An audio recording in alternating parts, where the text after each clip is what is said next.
professor das redes pública e particular de São Paulo há 24 anos. Formado em Geografia pela Universidade de São Paulo e também mestre pela mesma universidade, ele tem muita paixão pelo que faz. Nós vamos conversar com Laércio Furquim Júnior, autor de livros didáticos da FTD.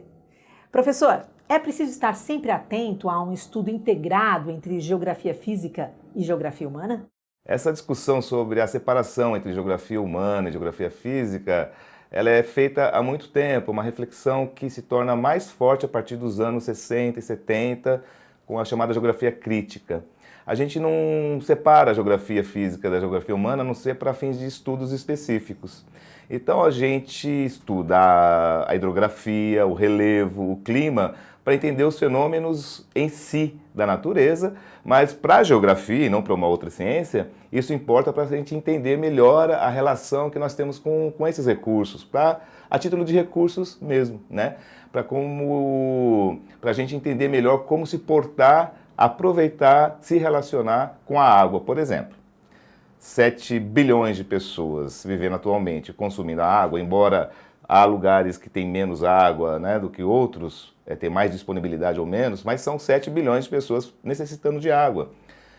Construindo prédios a partir de recursos minerais, utilizando ferro, utilizando todo tipo de recurso mineral, né? Trabalhando o solo para a agricultura, para alimentar 7 bilhões de pessoas, uma população crescente. Então, é impossível a gente não entender o funcionamento da natureza.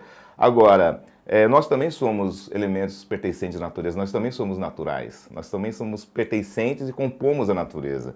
Separar a geografia física da geografia humana, no ensino, seria entender que o ser humano não é parte, né, da natureza, como se nós fôssemos de Marte, de um outro planeta, sei lá, né?